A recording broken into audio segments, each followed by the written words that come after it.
Why am I struggling to speak? Words are hard. Words are hard. Words are hard.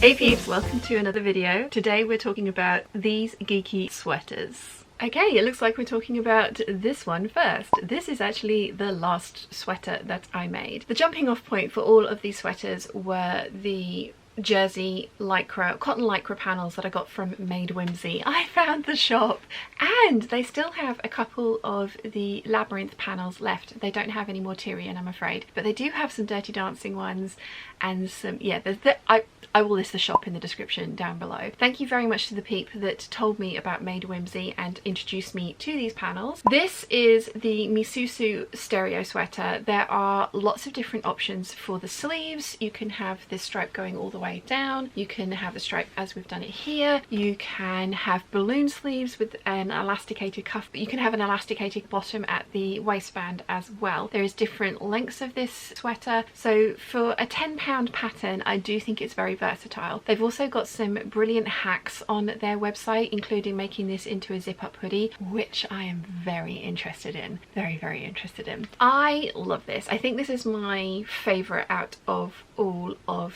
the sweaters that I've made, just because I think the colour blocking has worked out so well. Misusu provide you with like a colouring page of all the different options for this sweater. You can really go to town, kind of like having a play with where you want to put which particular colour and piece. Now, as you guys know, I had these panels which had the motif on them, and then a fairly decent chunk which would have made a full-size adult t-shirt. But I couldn't buy any of the plain matching fabrics because I was very late to the game. I think these were a pre-order and these would just happen to be some that they had in stock. So I have a trick for getting the placement of the motif front and centre, and I'm going to show you how I did that now. Okay, obviously this is only helpful if you do have an A3 size light box, but we do. So I have put my panel on to the light box, and then I have drawn the center point down the piece that I am going to be interlining it with, and I'm lining it up with the face of the owl, the top of the tower, and the middle of the R, and I want to make sure that the motif is far enough down so that it won't get cut off by any seam allowance. So I'm going to pin this to the other layer of fabric all the way around. I'm going to pin on the sleeve details and get those cut out. I found these light boxes really useful in the sewing room. You might not use it all the time, but it does come in handy for things like this. Now, you don't have to have an A3 light box. Mum uses it for quilting, so that's why we have one in stock, and I will list the one that we've bought down below in the description if you guys are interested. Another way of doing this would be to use something like Swedish tracing paper or a regular tracing paper, something very see-through. Trace out the full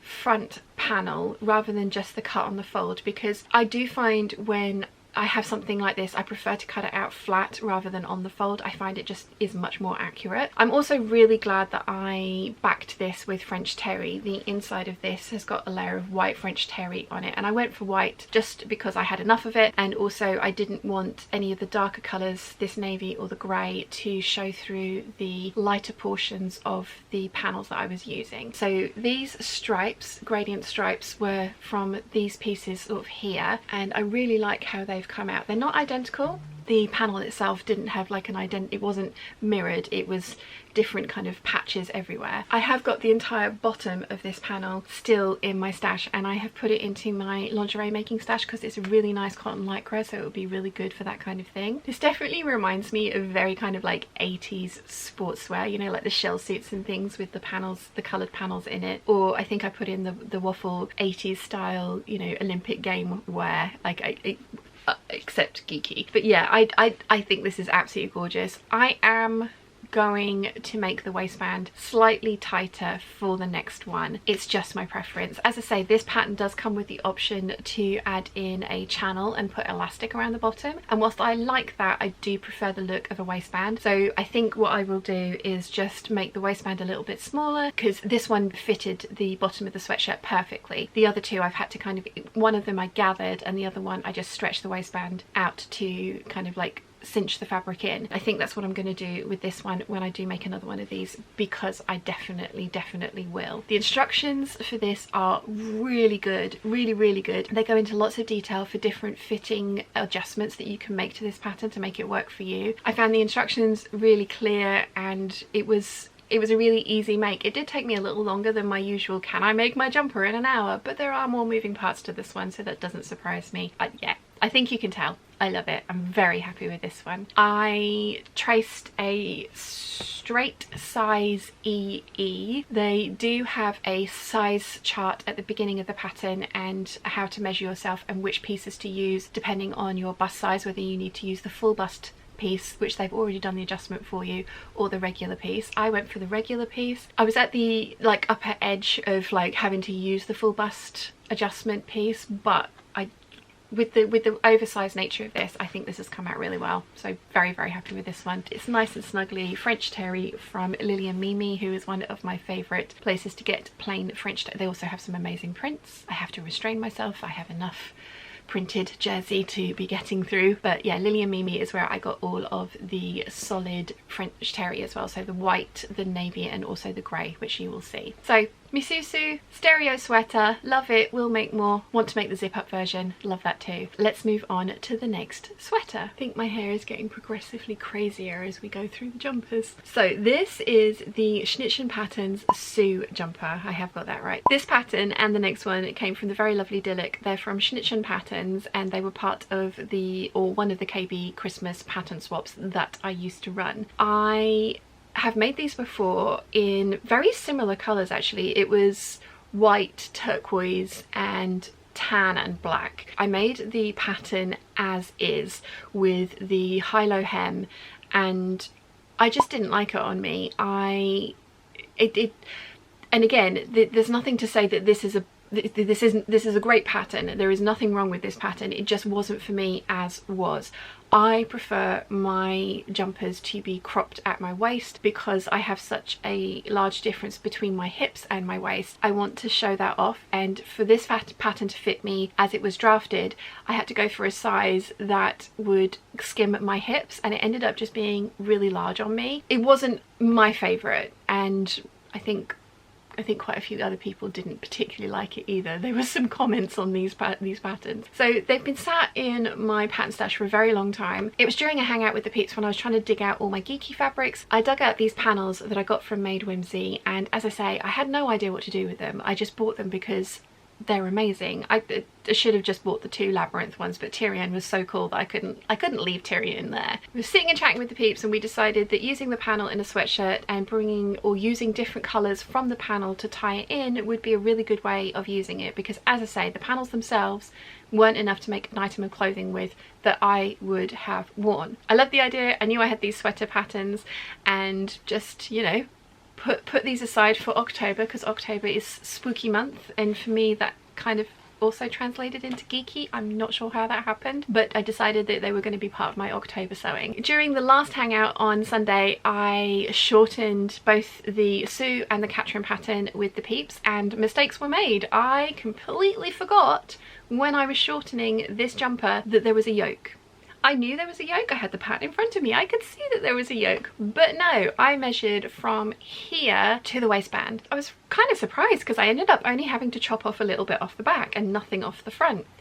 That's because there's a great big yoke up here. So this has actually ended up not being exactly what I wanted, but it was a really happy accident because the panel fits in really nicely, and I've gathered this in, so that's why there's a little bit of kind of like puckering under there. But again, the happy accident hides that, so it worked out really well. I am going to go back and rectify the pattern because, as lovely as this is, I do want it to be slightly more cropped. I would love for the actual waistband to be seen, because I used the cuffs, the neckband and the waistband are all from this panel, so they tie in really nicely, but because of the amount of fabric that's blousing or blousing over the top of the waistband, you can't see it in this one. Again, totally fine, because otherwise this panel wouldn't have fit. I could have raised it up, I could have added a style line there and kind of put the there were ways around it, but happy accident. So because I made that mistake, I need to go back in and correct it on the pattern because I do want this to be slightly shorter. I do like the blousing effect, but for my next one I do want it to be slightly shorter so that you can see the waistband. Again, personal preference. So let's have a look at how I measured it and how I should have measured it to get the result that I wanted. So the first thing you want to do is identify the pieces that you're going to want to shorten, and for me it's going to be the body. So I'm going to need the back piece and the front piece. Now when I made my mistake was completely forgetting that the yoke existed, but the yoke does exist, so I'm going to need that piece as well. We have here the back piece with the one alteration that I have made, which as I say is incorrect. I can just about, if I move this down, it's a very odd looking pattern piece, but that's because there's no side seam. I'm going to move that down. You see there's the underarm area there. You want to find out what the seam allowance of your pattern is. This one is 3/8 of an inch. So I have marked that in at the top here. My torso is 17 inches long, and I have made a sweater that was 17 inches long. It was the Ondi sweater. I like it, but I decided with these ones to go for 18.5 inches because the bottom is quite large and I knew that I wanted it to be kind of blousing over the top of the waistband. So I measured down 18.5 inches and worked out where I needed to draw a line and drew that line.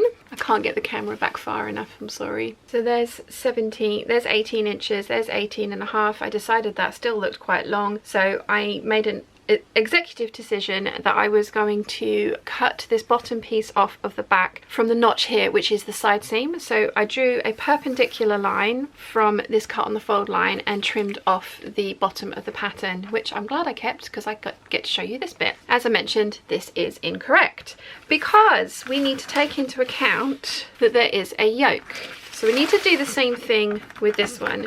We are going to draw in the seam allowance, which as I say, 3/8 of an inch. So we're going to draw it in at the neckline, and then we're also going to draw it in at the seam where it gets attached to the back panel, and measure this piece, which is 3¼ inches. So I still want my jumper to be 18.5 inches, but once I've sewn it together, I want it to be 18.5 inches from this neckband here, not from where the yoke meets the back portion. What I've done is I have lapped the 3/8 of an inch seam allowance with the 3/8 of an inch seam allowance on the back piece with the yoke piece. I have met those up, so that is the stitching line. So this is going to be how long the pattern piece will be once it's stitched together, and then measuring from the seam allowance on the yoke, I want to get 18.5 inches. So there's 18.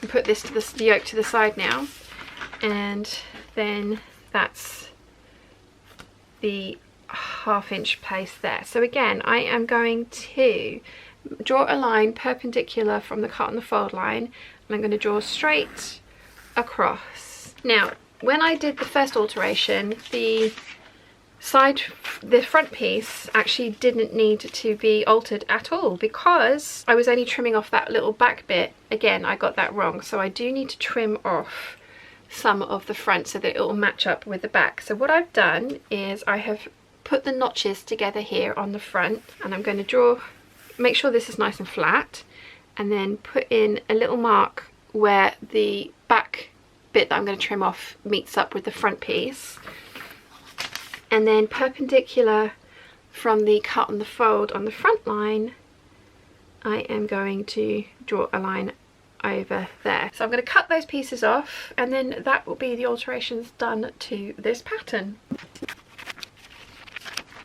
All in all, that's what I've ended up taking off of my pattern. The low hem at the back and just about an inch off of the front. And I think for the next one that I make, because I will make this again, it's going to make a little bit of a difference and make me slightly happier with the outcome, although I do love my labyrinth one. So for the next Sue shirt, it will be slightly shorter and it will be sitting exactly where I want. But as I say, happy accident with this one, and I love how it's turned out. It's so snuggly. I'm really enjoying pulling these over my hands for some reason. It's kind of nice. It's kind of nice, and this fabric feels so lovely. Very happy with how this one turned out, even though mistakes were made. And finally we have the Schnittchen Patterns Catrin shirt. jumper, sweater, whatever you want to call it. This is a really unusual pattern. Again, the first time I made it, it was not for me.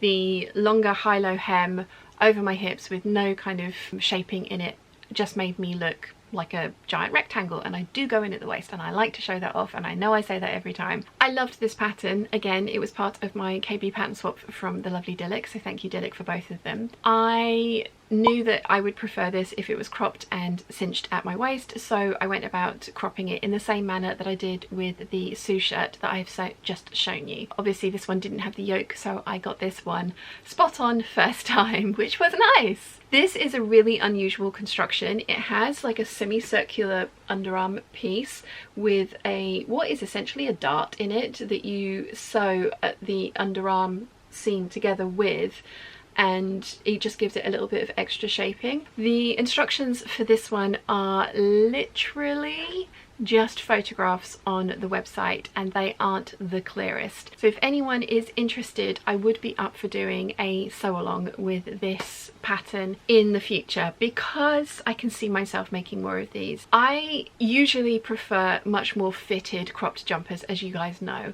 but every now and again I do like a slouchy, comfy kind of snuggly jumper, which this one to me definitely is. I have some fabric back here that I got from Ibiza that has pink glittery foxes on the outside, and the inside is so soft, and the grey French terry that I bought from Lily and Mimi works perfectly with that one, and it immediately made me think of this. Now for this one I did have to add an extra style line in. The front pattern piece is actually meant to be solid from there all the way across to the other side, so this is an additional style line. I really like how that's come out. I went very plain with, I didn't even really colour block this one other than this front panel. Everything else is navy. There are navy parts of this print and I think it works really well. So because it's an asymmetric panel, I used the same lightbox trick to get the panel centered in a way that I liked. I could possibly have squished him over a little bit that way, but again, it was one of those things where it was just like placing my full pattern piece that I had cut out of the white French terry. I used white on this one again because it was a lighter colour, also worked really well with the light box. I drew the centre point down the middle and then played around with where that centre point looked best, and I decided that the corner of his eye was going to be my centre front. I really like how this has come out. There are different ways that I could have done this one, but I'm very pleased with this final result. Now that I've made this pattern work for me, I can see myself making quite a few more of them. I do really like this kind of snuggly, oversized look sweater, but still with the shaping in it that I know that I love. I'm really pleased that I have revisited these patterns and made them work for me. I am so pleased that I finally worked out what to do with these amazing jersey panels and got them sewn up. Yeah, 3 new snuggly warm jumpers just in time for the weather cooling down. Will I wear these loads? Probably not, but will I wear them? Absolutely. I love every single one, and even the happy accident worked out really well. Let me know in the comment section down below which of these is your favourite. I don't think I can pick. I love them all for different reasons and they are all awesome, so I'm so pleased that I've finally got them all made up. I hope you've enjoyed today's video. If you have, please give it a thumbs up. If you haven't yet, please subscribe, and I'll see you again very soon. Bye!